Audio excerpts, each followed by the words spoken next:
This guide will take you through the steps to add a reference system to your map and paper/layout space in Civil 3D. The reference system will include coordinates, labels, and reference grids. Ensure the drawing has a defined zone.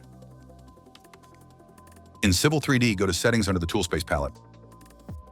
Right-click on the drawing name. Select Edit Drawing Settings. Define the units and zone accordingly. Detailed explanation on setting drawing projection is presented in a separate video. To define number precision, dot. Type units command, period. Change precision in the length section to suit. Switch to the Layout tab to which we intend to add the reference grid. In the ribbon, click on Layout Tools. Reference System. Then select the viewport for the reference system.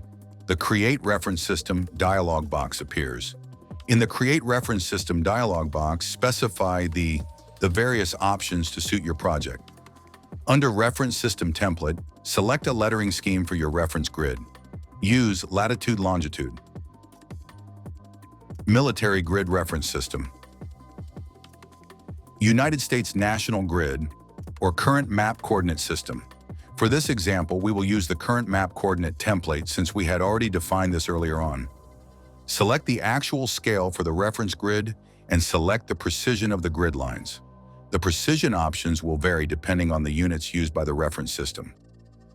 Military Grid Reference System, a fixed set of precisions in meters or grid zones. Angular, for example, latitude-longitude, a fixed set of degrees.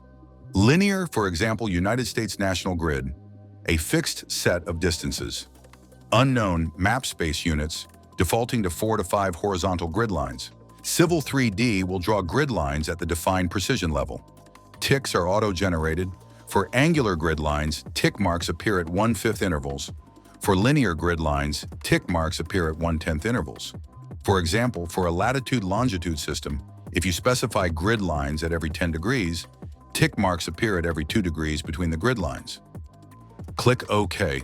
The grid appears on the layout. Grid labels are M-text, and you can move or edit them independently. Note the following. The above process works with square and rectangular viewports. It does not work with polygonal viewports. You cannot separate the tick marks from the grid lines. You cannot easily change the grid line color, line weight, or line type. Changing the grid line color requires extra steps and is covered in a separate video. To define number precision, dot. Type units command change precision in the length section to suit, dot. Then regenerate the grids using the above steps.